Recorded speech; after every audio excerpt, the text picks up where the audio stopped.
hundreds of acres of prime urban land situated around high-capacity transit stations and dedicated to a pastime for people who have an apparent excess of disposable time and money. What's not to love? I've already looked at the places in the US that are the worst offenders, so I wanted to do a world edition. And I had no idea what to expect when I started researching this, but the list of cities ends up being super interesting. Urban Golf Malpractice International Edition is coming your way. This is CityNerd, content on cities and transportation, coming to you every Wednesday, life permitting. Viewer suggested topics, always welcome down in the comments. And this one came in over Twitter on a thread where I asserted that golf courses in close-in urban land are an elitist waste of space. Twitter user Orozimbo replied, "I hate this one in Santiago, Chile, surrounded by the highest density place in Santiago and close to several subway stations." Yeah, that one is bad, but it got me wondering, what are the most wasteful urban golf courses on the planet? If you follow my channel, you already know how I feel about full-size 18-hole urban golf courses, and I could go into detail. But honestly, if you need to have it explained to you why it might not be the best idea to devote hundreds of acres of urban space to a pastime that's generally reserved for middle class and up, and that can only be used by a few people at a time, this might not be the right YouTube channel for you. So the way I'm approaching this is I'm looking at golf courses all over the world that are in cities that have rail transit, where any part of the golf course is within a quarter mile of a rail stop, preferably grade separated heavy rail.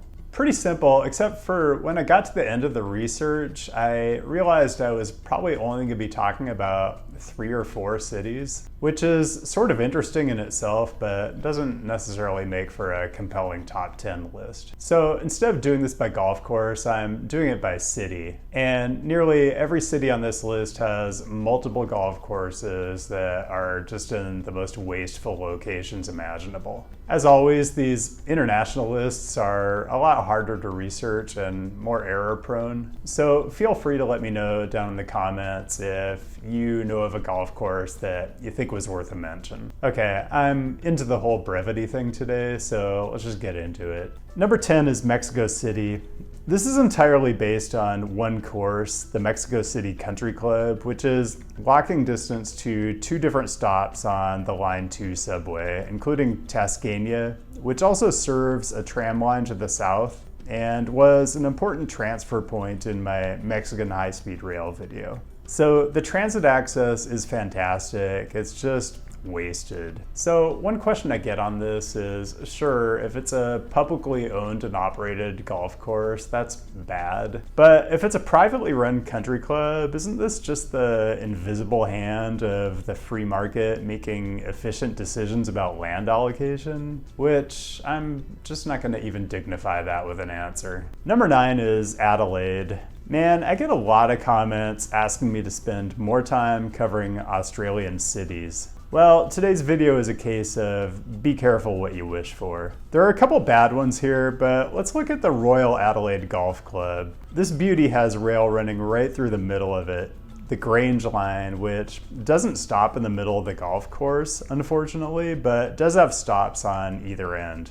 And I'm not even counting the Grange Golf Club to the north, which is almost contiguous. For number 8, let's just hang out in Australia a bit longer because we're going into Melbourne. You know, I literally researched this by going through cities geographically from northwest to southeast. I started with Vancouver, gradually making my way across the globe to like Wellington. And the whole exercise was a bit disappointing until I got to Southeast Asia and Oceania. And you're gonna see these regions really brought their A game. Melbourne also has multiple offending golf courses, and they're certainly not going to be outdone by Adelaide of all places. The Royal Park Golf Course, just north of central Melbourne, is small and not really the biggest offender in the city, but it does have both a regional rail and a tram line running right through the middle of it. I mean, that's just transit planning 101. I can't even be mad. Number 7 is London. You've got a couple things going on here, but let's check out the Wimbledon Park Golf Club. This is adjacent to the All England Tennis Club, but it's also adjacent to Wimbledon Park Station on the District Line. I don't know, I feel like there's plenty of golf out here as it is. Do we really need it a stone's throw from a tube stop? I mean, if you knew what you know now about how expensive housing is in London, is this really where you would cite a golf course? It just seems like so much of what we have for land use in cities is just based on, I don't know, incumbency bias and general inertia. Everything seems to default to whatever people thought was a good idea 100 or 200 years ago and not what we need now or in the future. Seems a little backwards. Number 6, back to the Western Hemisphere. This is Buenos Aires. Again, multiple questionably sited golf courses, but let's go into the Juan Bautista Segura. It's conveniently located on the Mitre line, and it's surrounded by dense neighborhoods of residential towers in case you're wondering if there's high demand for housing. There's lots of tennis here too. I'm pro tennis. It's not space inefficient the way golf is. Let's just compare for fun. The average tennis court is about 7,000 square feet and accommodates 2 to 4 tennis players, depending on if doubles is your thing. A typical hole in a golf course, on the other hand, takes up something like 250,000 square feet, and if you're maxing things out, probably only serves 8 people at a time, 4 on the green and 4 teeing off. I don't think I have to do the math on how efficient or inefficient that is, but I just point out that the people living in these towers are probably living in 500 to 2,000 square foot units that are stacked on top of each other. And look, I'm all for open space and trees, but this just isn't how you do it. Number 5 is Dubai. I don't want to say anything about Dubai that might affect my ability to get sponsorships from the world's leading petrostates. So let's just sing the praises of Emirates Golf Club.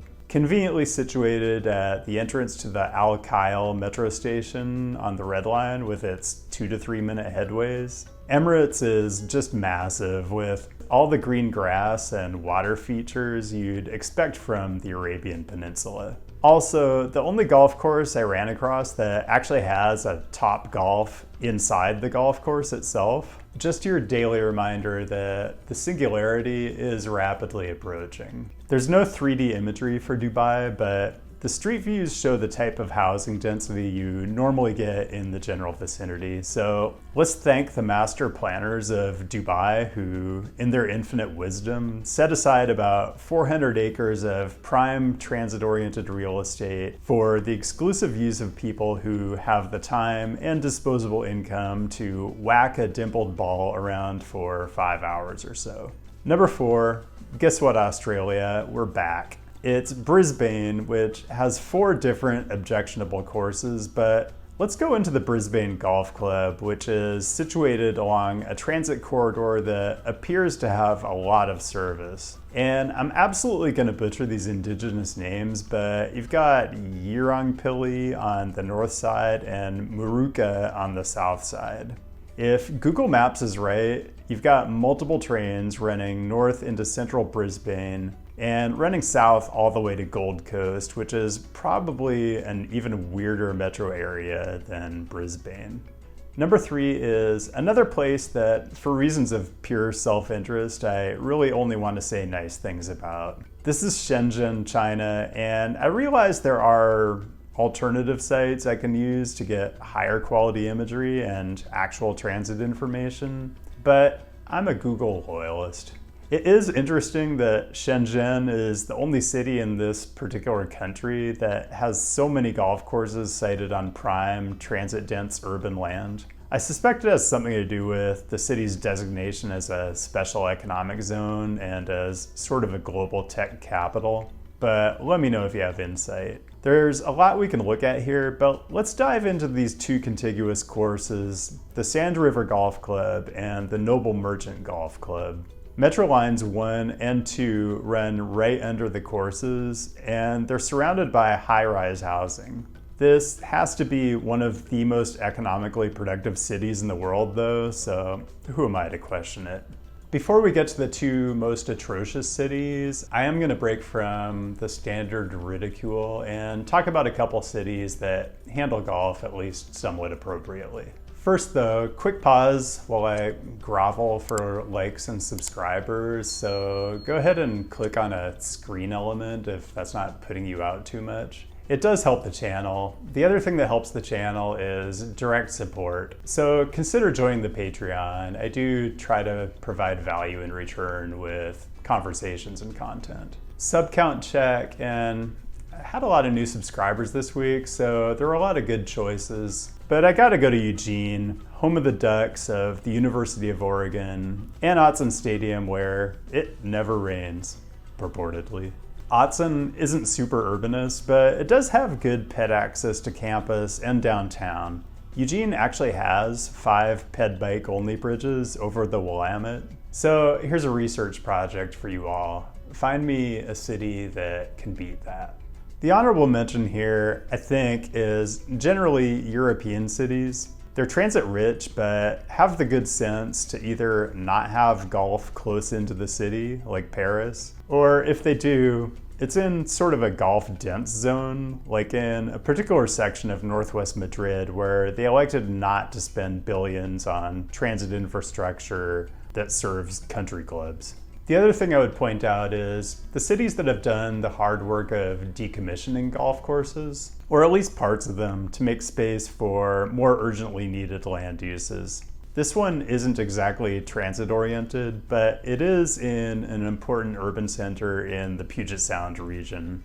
This is Kent, Washington, where the Riverbend Golf Course used to have a 9-hole short course south of West Meeker Street. But in 2016, the city put out an RFP to redevelop the site. We can use the handy-dandy Street View time slider to see the changes. Yeah, still more parking than I'd want to see, but this is Kent and we have to grade on a curve. I give it an A for effort. For number 2, well, for a YouTube channel that purports to be about cities, I spend pathetically little time talking about India, so let's go to Delhi, which has all kinds of wild golf malpractice going on. I have to think a lot of this could be imperial leftovers, but I could be mistaken, so people who know the city, let me know. There are lots of places to go here, but I want to check out Noida Golf Course, probably butchering that. It's right on the Blue Line, and I'd just point out that if you have a metro station that's called Golf Course, you're probably doing it wrong. And number 1 is, I think, not really arguable.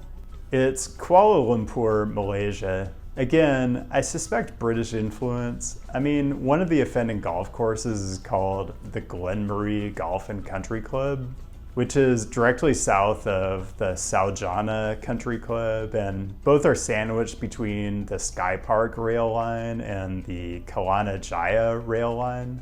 Leave your Malaysian place name pronunciation tips below. And there's another golf course on the other side of the tracks. I'm not gonna try to pronounce it, but it's out of control. I could go on and on with Kuala Lumpur. There's a lot of other ridiculous stuff going on, but I'm not gonna subject you to it. And that's all I've got today. Thanks for joining, and thanks to the patrons who help keep this channel in tip-top shape. Feel free to get down in the comments and let me know what you want to see in future videos. I'll be back with a new topic next week, and I'll see you then.